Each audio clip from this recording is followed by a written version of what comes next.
Jenna never asked to prove herself, she only wanted to do her job, the same job every other firefighter did, without having to carry the weight of doubt that came with her frame, her voice, her very presence in the station from the first day she walked through the doors wearing the same uniform, with the same badge and training they all had. She could feel the way their eyes questioned her, like she was a child in costume, like she did not belong. She had seen it all before, in the academy, in the locker rooms, and the long silences that followed her achievements, but she never said anything, not because she was afraid, but because she had learned long ago that actions spoke louder than protest. Was up early every morning before anyone else, lifting weights, running drills, memorizing procedures until her body ached and her fingers bled from rope burns. She never complained, even when they gave her the oldest gear, even when they assigned her to the worst jobs, sweeping, washing hoses, checking trucks while others laughed in the break room. She took it all and turned it into fuel. Every smirk, every doubt, every whispered joke around the table only sharpened her focus. She kept a photo in her locker, a photo of her brother who died in a fire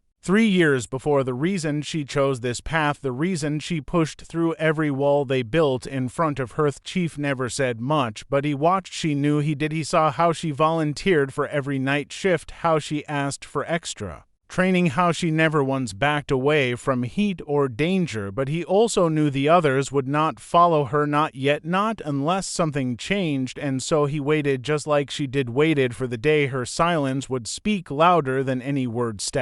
Day came without warning. A call came in from the north side, an old warehouse engulfed with flames. Reports said a man was trapped inside. Units scrambled into trucks, sirens tore through the streets, and the sky filled with smoke when they arrived. Chaos rolled, fire roared through the walls like it was alive, and no one could find the victim. Then came the collapse, the beam that fell, the moment of confusion when one of their own, Jake, was pinned inside. Jenna did not wait, she did not ask, she ran straight into the building with only seconds to act. Smoke swallowed her whole, heat pressed against her skin like it wanted to peel her apart, but she kept going, crawling, searching, ignoring the voice in her head that screamed to stop. And when she found Jake, half-conscious, blood on his face, panic in his eyes, she whispered, "Hold on," and somehow she lifted him onto her shoulder, her legs shaking, her breath broken, but she kept moving one step at a time because that was all she had. When she emerged from the fire, her gear scorched, her body trembling, Jake still breathing on her back. No one said a word, not yet, because no one knew what to say. The moment Jenna stepped out of the flames with Jake on her back, time seemed to slow. The others rushed forward, pulled him off her shoulders, checked his pulse, called for medics, but Jenna just stood there, smoke curling from her gear, face streaked with soot, chest heaving, not from fear but from everything it took to walk out of that building alive. Someone finally touched her arm, asking if she was okay, but she barely heard them, her ears still ringing, her mind still caught in the chaos of heat and sirens and falling beams. The fire was still burning behind them, but all she could think was, he is breathing, he is alive. He took Jake away in the ambulance, and the crew stood in a loose circle around her, silent, no jokes, no smirks, no sideways glances, just quiet. And then the chief stepped forward, looked her in the eye, and gave a single nod that said more than any speech could have said. In that moment, Jenna felt something shift, not just in the air, but in the people around her. Something had cracked open, not fully, not yet, but it was enough. Back at the station, she showered in silence, changed into clean clothes, and sat alone at her locker. Her muscles ached, her hands shook, but her heart was steady. She pulled the photo of her brother from its spot, looked at it for a long time, then whispered, "I did it," and she meant it, not in pride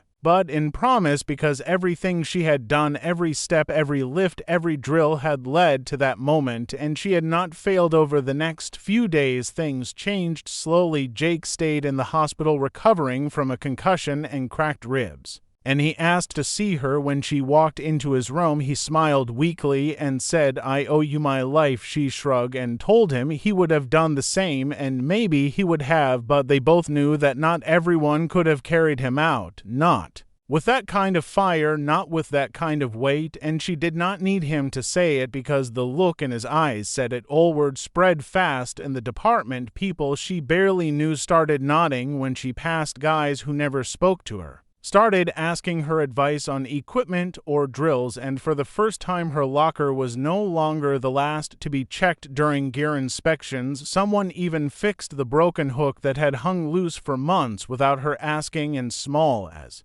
it felt like something real, like respect. She started getting calls from other stations, people asking if she would come speak at training events or join special task teams, and she said no to most of them, not because she wasn't honored, but because she wasn't done here, not yet. There were still walls to break, still minds to change, still more to prove, not just for her but for anyone who came after her, because the truth was, this was never just about her, it was about what happens when one person refuses to break. Weeks passed, and the memory of the fire began to settle into stories told between shifts. Some changed details, some added drama, but no one changed the ending, and no one left out the part where Jenna carried Jake out on her back. What once would have been met with disbelief or mockery was now told with a kind of quiet respect, not loud, not over the top, but present and steady, like the way her name was now said with weight behind it, not just the rookie, not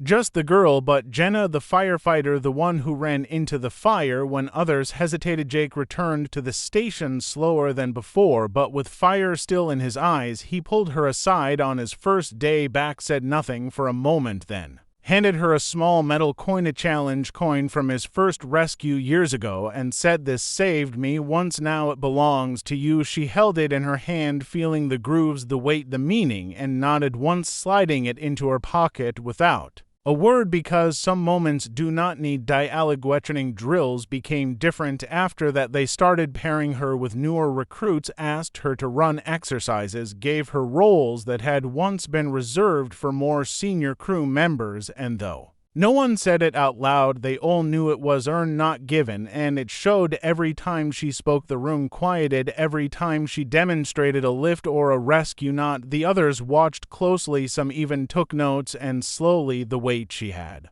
carried alone began to shift, not disappear, but shift into something shared outside the station. Things changed too. She would walk into supply stores and get greetings instead of glances, get asked for her opinion on gear. She used to be ignored when she showed up at regional meetings. Now people asked where she trained, what her routine was, how she stayed sharp and strong, and she answered every question, not for praise, but because someone had once taught her to, and she knew now that she carried more than tools and gear. She carried a story that someone else might need at night. She still trained harder than anyone, not because she had something to prove, but because the habit of it, the rhythm, the discipline had become a part of her. Like breath, she would run until her lungs burned, lift until her arms trembled, then sit alone in the stillness after and remember the fear, not to relive it, but to keep it sharp, because fear was not the enemy, complacency was, and she had no room for that. Not anymore. There were still moments when old doubts crept, and still times when a careless comment or lingering glance reminded her that some minds had not changed, but now she knew she had something stronger than their doubts. She had history behind her, fire in front of her, and a coin in her pocket that whispered every time she touched it, "You earned this," and she believed it no more than ever. It was during a night shift when the next test came in, not from fire, not from falling beams or rising smoke, but from something colder, something slower. A call came through about a car crash on a winding road near the edge of the forest. Reports of a vehicle flipped over down an embankment, possible injuries, and no clear access route. Jenna rode in the second engine, sitting in silence, her eyes scanning the map, lights flashing red and white through the rain-slick windows as they approached the scene. They saw it, headlights barely visible down the slope, trees, thick mud everywhere, and a chill in the air that made the breath stick in their throats. Team paused at the edge. Radios crackled. Chain of command started moving, but Jenna did not wait. She clipped on a rope harness, tested her footing, and began the descent without hesitation. The mud was thick and the rain made it worse, but she moved like she had done it 1,000 times, because somewhere deep in her bones she had learned that waiting costs lives. She reached the car first, shattered glass, twisted metal, and inside a man pinned and conscious, his eyes wide with fear, and Paige spoke calmly, telling him who she was, what she was doing, and that she would not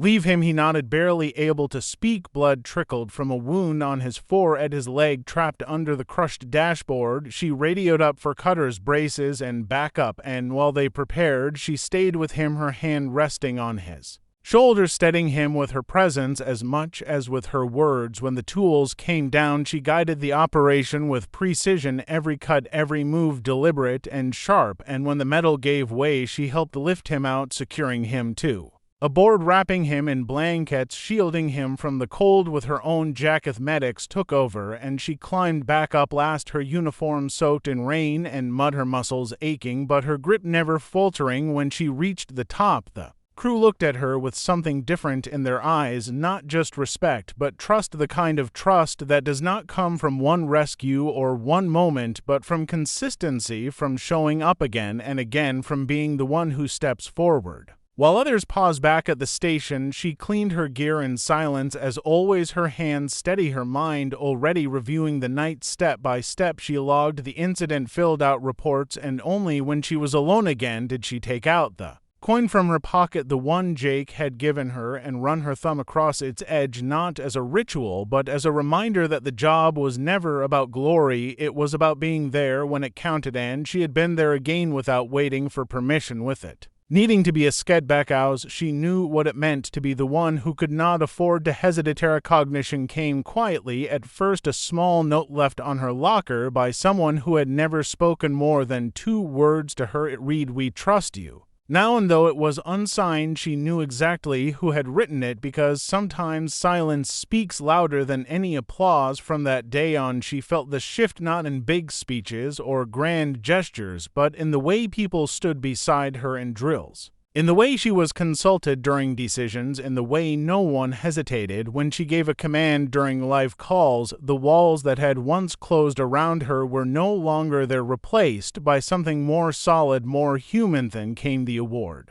ceremony, a yearly tradition that most firefighters saw as formality, where medals and plaques were handed out in a neat line of handshakes and flashes from local press. But this time something was different. When her name was called, the chief spoke longer than usual. He talked about bravery, not just in flames, but in the face of disbelief. He talked about strength that does not shout and leadership that does not wait for titles. And when she stepped up to accept the medal, there was no applause. At first, just everyone rising to their feet in silence, and then it came a roar of hands that echoed off the walls, not out of obligation, but out of truth. She stood there holding the medal, not smiling, not crying, just steady, because she knew what it had cost. Every sleepless night, every ignored insult, every hour spent becoming something stronger than what the world expected. And in that moment, she thought of her brother, of his photo in her locker, of the first fire, of the weight on her shoulders,